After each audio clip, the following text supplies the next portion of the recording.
২৯ লক্ষ কোটি টাকা যখন আওয়ামী লীগের এই 4টা টার্মে পাচার হয়ে গেল, তো ২৯ লক্ষ টাকার ভেতর বাংলাদেশ ব্যাংক তো কেন্দ্রীয় ব্যাংক, সেটার 810 কোটি টাকাও তো আছে। ব্যাংকের ভল্টে সোনা তামা হয়ে গেছে, সেটাও তো আছে। বিভিন্ন প্রজেক্টে এক একটা বালিশের দাম ২৭,০০০ টাকা, সেগুলো তো আমরা দেখেছি। তো এগুলো টাকাটা আনতে পেরেছে কিনা, বিদেশে যে ২৯ লক্ষ কোটি টাকা পাচার হয়ে গেল, মানুষ যে সেকেন্ড হোম বানিয়ে কানাডায় থাকছে, আমেরিকায় থাকছে, তাদের বিভিন্ন ছবি খুব ল্যাভিশ লাইফ লিড করছে স্বৈরাচার ফ্যাসিবাদের, তারা আমরা দেখছি। তো তারা টাকাটা ইন্টারিম গভর্নমেন্ট আনতে পেরেছিল কিনা, পারেনি। আচ্ছা, এখন যে নির্বাচিত সরকারটা আছে, আমরা তো আশা করি ওনারা আনতে পারবেন এই টাকাটা। এটা আনলে পরে আমাদের দেশের জিডিপি বলুন, আমাদের দেশের একেবারে রিজার্ভ বলুন, আমাদের দেশের রেমিটেন্স যোদ্ধা যারা আছেন টাকা পয়সা পাঠাচ্ছেন বলুন, সব কিছুতেই তো পজিটিভ একটা বার্তা দিবে। আর টাকা পাচার পুরোপুরি আপনার বন্ধ করতে হবে। এটা হতে পারে না। বাংলাদেশের গরিব মানুষদের ট্যাক্সের পয়সা সেগুলো আপনার পাচার করেছে চুরি ডাকাতি করে। দেখেন, এখন আবার নারী অধিকারে আসতে হবে। নারী মন্ত্রণালয়ে পুরুষ মন্ত্রী, আমি মনে করি না আসলে যে এটা নিয়ে সমালোচনার বিন্দুমাত্র কিছু আছে। কারণ এটা এমন না যে আমি নারী দেখে শুধু আমি নারী অধিকার নিয়ে কথা বলবো। এখন আপনারা দুইজন যদি না বলেন, দিনের শেষে 1% কাজও হবে না। কাজেই আমার প্রতিনিধি আপনি হতেই পারেন। আমার কাজ হচ্ছে কি, সমাজে একটা পজিটিভ ইম্প্যাক্ট তৈরি করা। তো আমি মনে করি যে এটা চিন্তারও কিছু নেই, এখানে বিতর্কের দেখার কিছু নেই। এটা ব্রডার আসপেক্টে অত্যন্ত পজিটিভ একটা জিনিস হয়েছে। এখন একটা সেট মাইন্ড আমাদের আছে। পুরুষ মন্ত্রণালয় তো নেই। আপনাদের পুরুষদের জন্য কি পুরুষ মন্ত্রণালয় আছে না? পুরা দেশটা, এই যে দেখেন, এইবার আমার কথাটা ভাই বলে দিয়েছেন কি, পজিটিভ বিষয় না, এটা পজিটিভ, দ্যাটস দ্য ফ্যাক্ট। এটাই হচ্ছে বাস্তব। আপনি এটা বললে হচ্ছে না।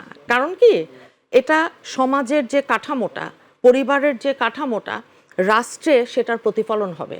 যেটা আপনি পরিবারে দেখেন, যখন আপনার ঘরে একটা ছেলে হয়, আপনি উচ্ছ্বসিত হয়ে বলেন আমার ছেলে হয়েছে।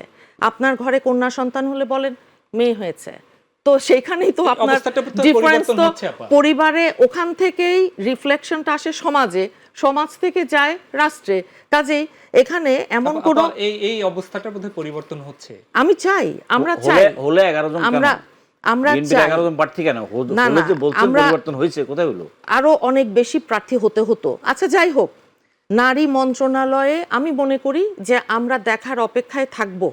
যেহেতু একজন পুরুষের মা একজন নারী, স্ত্রী একজন নারী, কন্যা একজন নারী, তার আশেপাশে বহু নারী আছেন, যেহেতু আমরা আছি, তা আমরা দেখার চেষ্টা করব ওই জায়গাটা, যে আপনারা আমাদেরকে কিভাবে দেখেন।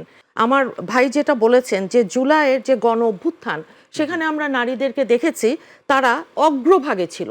কথা সত্যি, বহু নারীদের বহু ঘটনা আমাদেরকে নাড়া দিয়ে গেছে। একটা মেয়ে লাঠি হাতে, ওই যে একটা ঢাকা ইউনিভার্সিটির একটা মেয়ে, রক্ত পড়ছে, ছাত্রলীগের ছেলেরা, তারা যুবলীগের হামলা করেছিল, মেরেছিল।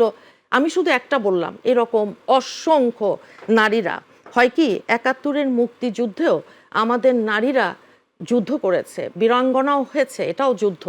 প্রীতিলতা থেকে শুরু করে একেবারে ব্রিটিশ আমল থেকে শুরু করে আমাদের মুক্তিযুদ্ধ, ভাষা আন্দোলন, আমাদের গণ অভ্যুত্থান, এরশাদ বিরোধী আন্দোলন, সেখানে ছিল না দীপালি সাহা? তারা ছিল না? আপনি যার নামই বলবেন, রাজনীতি কিংবা আন্দোলন কিংবা সংগ্রামে নারীদের ভূমিকাকে ছোট করে দেখবার, খাটো করে দেখবার কোনো সুযোগ নেই, কোনো সুযোগ নেই।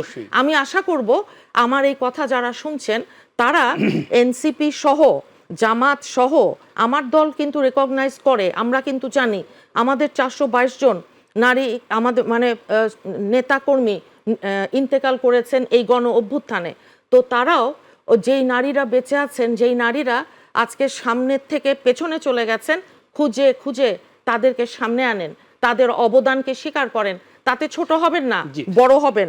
এই বাংলাদেশটা জন্মের যে ইতিহাস, সেখানেও বৈষম্য ছিল, যেই কারণে আমাদেরকে পূর্ব পাকিস্তান, যে আমাদের চাকরির ক্ষেত্রে বৈষম্য, শিক্ষা, স্বাস্থ্য, আমাদেরকে ওভারঅল দেখার যে বৈষম্য, সেটা তখনও ছিল।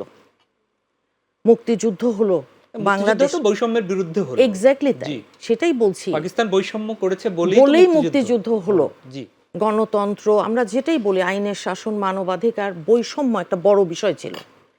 তো সেখান থেকে আজকে যখন আমরা এতগুলো বছর পর এখানে এসে দাঁড়িয়েছি, বৈষম্য বিরোধী আন্দোলন, আমরা কোটা বৈষম্য দেখলাম 18-তে, সেটাকে আমরা 24-এ আরেকভাবে পেলাম। কিন্তু বৈষম্য কি আমাদের সমাজ থেকে, আমাদের একেবারে পারিবারিক সব পেরিফেরি থেকে চলে গেছে? না, যায়নি। কেন যায়নি?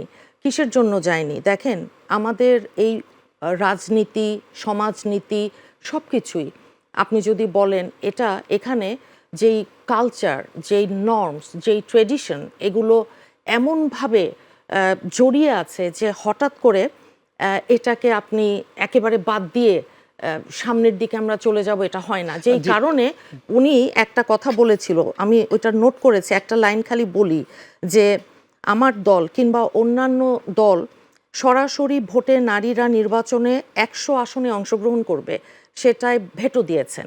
হ্যাঁ, যে কেন, সেটা কেন, সেটাও কিন্তু এটার একটা কারণ কি, আজকে আমাদের সমাজে আমরা যে জায়গায় দাঁড়িয়ে আছি, এমনভাবে ধরে নেয় যে নারী মানেই দুর্বল, এমনভাবে ধরে নেয়, যেমন সংবিধানেও আপনি দেখবেন পিছিয়ে পড়া জনগোষ্ঠী, নারী, শিশু।